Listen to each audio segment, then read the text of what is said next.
Good morning, class. Welcome back after the summer vacations. Now, let's start your revision portion for your PT1. So, first I'll start with your Indian Eco. So, your first chapter is Indian Economy on the Eve of Independence.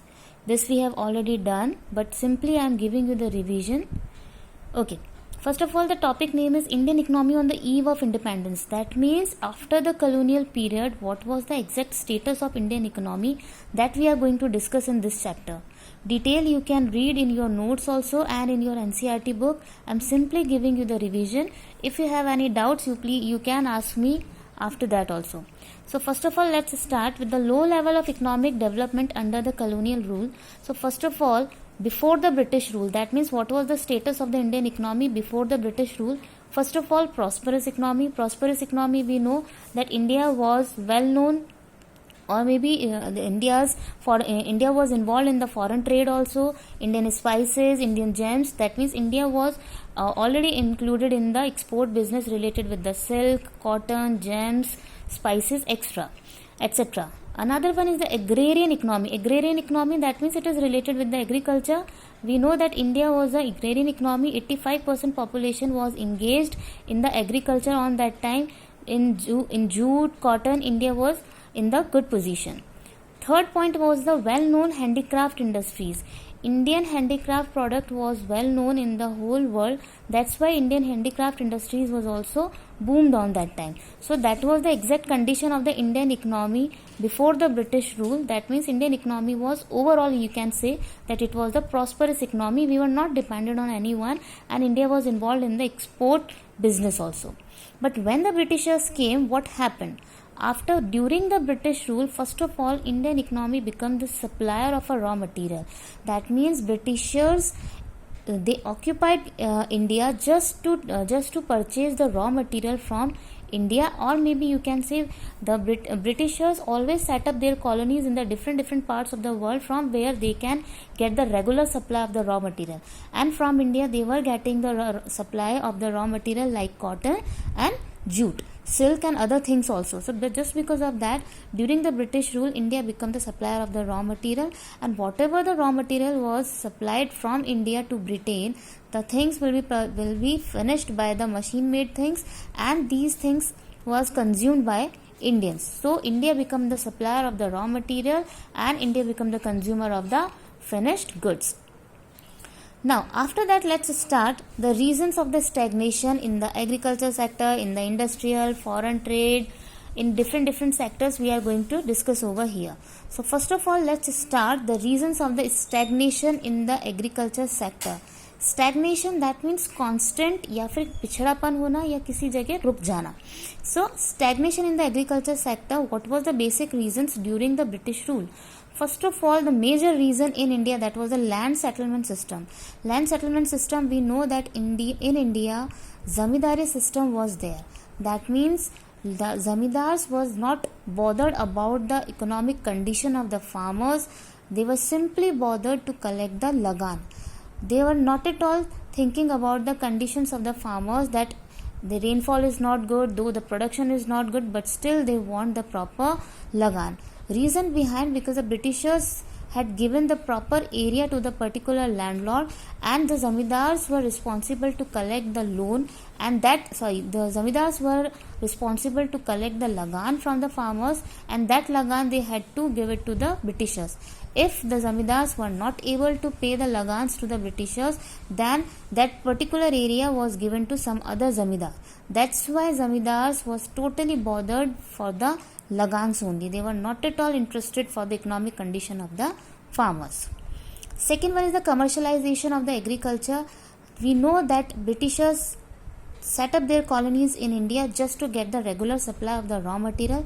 That's why they forced Indians to switch from food crops to the commercial crops. Commercial crops just like tea, indigo, coffee, jute, cotton, so that they would have got the regular supply of the raw material. And after that, there come their factories in the Manchester. They will get the proper supply of the raw materials, so their industries can flourish, and when the goods was produced properly, that was supplied in India. So they were getting the dual benefit from Indian economy. Next one is the low level of the productivity.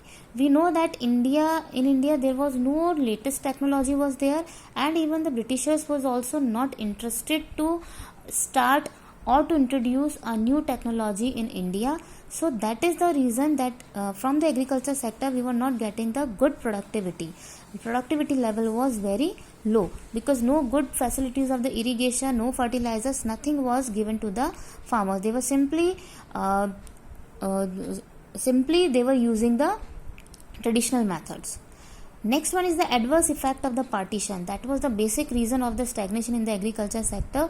Adverse effect of the partition, because after the partition the jute producing area went to Bangladesh, and the major rice producing area went to Pakistan. So because of that only cotton producing area went to the Pakistan. So that is the reason India was totally affected by the partition. Major jute and silk cotton producing areas went to Pakistan and Bangladesh. That's why agriculture sector was stagnant at the time of the independence. So these were the reasons. Detail you please read in the notes and read the book also. If you feel any doubt, again you can ask me without any hesitation. Now let's start the reasons of the stagnation in the agriculture sector. We know that at the time of the independence, not a good quantity of the industries were established in India. Hardly one or two industrial homes was there in India. One was Tata. So first of all, the first reason was the deindustrialization. The literal meaning was twofold policy. Twofold policy, that means Britishers used Indian economy as the supplier of the raw material and the consumer of the finished goods. That means they used to purchase the raw material from Indian economy at the very cheap prices, and they sold the finished goods, the Manchester goods, in Indian economy at the high prices. So that was the basic reason. So because of that, handicraft industries was declined. So basic reason for the decline of the handicraft industries, that handicraft industries were not able to face the competition with the Manchester machine made goods. And the second thing, due to the decline of the handicraft industries, the workers were forced to leave the handicraft industries and they forced to shift to the agriculture sector. So because of that, unemployment increases, and when the workers shifted from a handicraft industries to agriculture, that increases the overcrowdedness also in the agriculture sector. So that was the decline. That was the adverse effect of the decline of handicraft industries. Basically, handicraft industries was affected by the machine made goods because these industries were not at all able to withstand in the competition of the machine made goods. Third, lack of capital goods industries. As I said in the beginning, that Britishers was not interested to take any initiative to establish the industries in India. That is why no steel, iron, such type of the capital good industries was not set up in India. And we know these capital goods are most important to establish the consumer industries, consumer goods industries, or for the other things also. So that is the biggest reason for the stagnation in the industrial sector. Low contribution to GDP because industries was not set up, no technological advancement was not there, big industrial homes was not there. So the contribution from the industrial sector was very less to the GDP. Limited role of the public sector, that means the government sector was also not having that much financial assistance, so that they could also take the initiative to increase the agriculture in India. Now, next one is the foreign trade. Before the Britishers, as I said, that Indian economy was prosperous. That means India was totally involved in the foreign trade. So on that time, India was exporter of the jute, silk, cotton, so many things. But after the colonial period and at the time of the independence, what was the status of the foreign trade in India?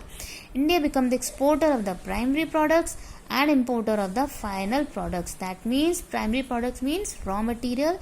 Raw materials was exported from India to Britain, or maybe half of the production was done, half of the business was done with the Britishers, and India became the importer of the final goods. That means whatever the machine made goods was produced by the Manchester industries, that was imported to India. Monopoly control of the British rule. As we know that the Britishers control the Indian trade half of the Indian trade was controlled by the Britishers only with Britain, and rest of the trade was done by Indians with Sri Lanka, Iran, China with them. After that, drain of the Indian wealth. From this point also 3-mark question maximum time comes, and from this point adverse effect of decline of handicrafts. Drain of Indian wealth, that means foreign trade. What was the basic reason for the stagnation of the foreign trade? Because maximum Indian wealth was drained to the Britain. How? First of all, India was not at all involved in the World War, but forced recruitment was there, and Britain was involved in the First World War. So because of that, First and the Second World War, so because of that, to meet the war expenses, Indian wealth was drained. Second one, the Britishers established offices in India also to control the Indian economy. So to meet the office expenses, the Indian wealth was also drained.